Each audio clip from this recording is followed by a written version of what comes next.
If you've decided to get professional financial advice, you've already made a fantastic move, but almost immediately you're going to hit a fork in the road that most people don't even realise is there. It's the choice between two words, independent and restricted.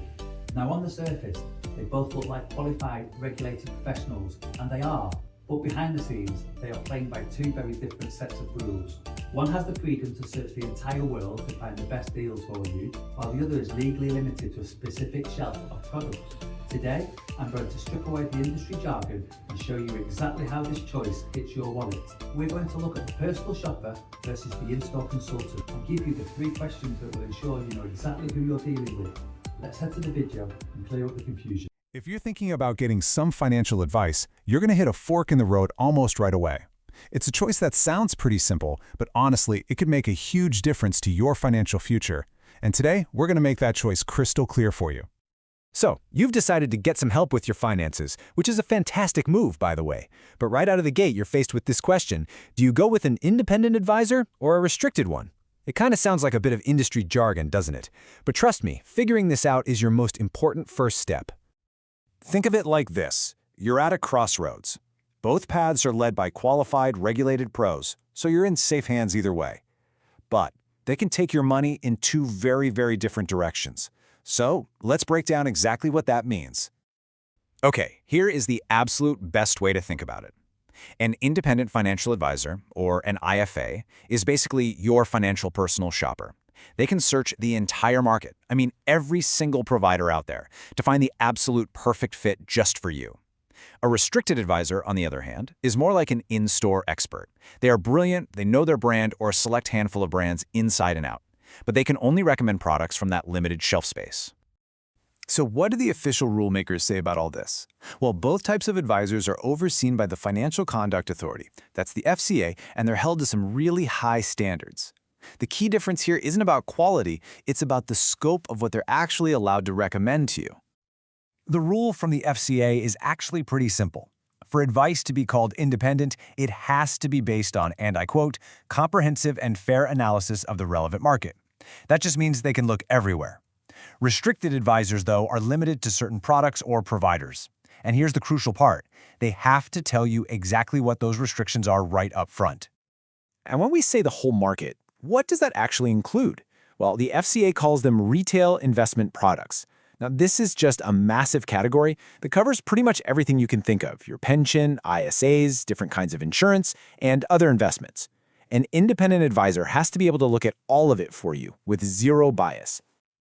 Okay, so what does having a whole market view versus, a limited one really mean in practice? How does this choice actually play out when you're sitting down and getting advice? With a restricted advisor, the advice is often more streamlined, but it is by definition limited. They might focus only on pensions, or maybe they only work with one single provider. Sometimes they use a pre-selected panel of investment funds. Now, this can make the process feel simpler, but it means there could be better performing or more suitable options out there that they simply cannot tell you about. Now let's contrast that with the independent approach, where the advice is completely untethered. Because IFAs have no ties to any specific providers, they have total freedom. They can go out and hunt down the absolute best solution for you, whether that's based on performance, cost, or tax efficiency. And if a better opportunity comes along tomorrow, they can pivot in an instant. A report from the FCA puts it perfectly. It says, independence is a state of mind. You just need to keep an open mind and consider all the options. This really gets to the heart of it. It's not just a rule on a piece of paper, it's a fundamentally client-first philosophy. Okay, so we've got the definitions down, but what's the real-world impact here? Why should you really care about this distinction? Let's get to the bottom line. Because it could matter to the tune of this number, £47,706. Research from the International Longevity Center found that people who got professional financial advice were, on average, over £47,000 better off after 10 years than those who didn't. That's a staggering difference, and it just shows the tangible, real-world value of getting good advice. This table, which is adapted right from the FCA's own checklist, makes the difference totally clear. Look at this. Will they consider all retail investment products? For independent, it's a big yes. For restricted, it's a no. Can they call their advice independent? Again, only the IFA can. This is such a handy little checklist to keep in your back pocket. Ultimately, this choice directly hits your wallet. A restricted advisor might simply not be able to recommend a really specific, tax-efficient solution that could supercharge your retirement savings, for example, or help you pass on wealth more effectively. Having access to the whole market just gives you more tools in the toolbox. It's as simple as that. So with all of this information on the table, how do you actually choose the right path for you? Well, it all comes down to empowering yourself to ask the right questions. Now let's be really clear about something. The quality of advice you get from either an independent or a restricted advisor should be high. They are both regulated professionals. The crucial thing for you to understand is the framework they're operating in. Just knowing if you're talking to a personal shopper or an in-store consultant is the first, most important step to making a decision that's right for you.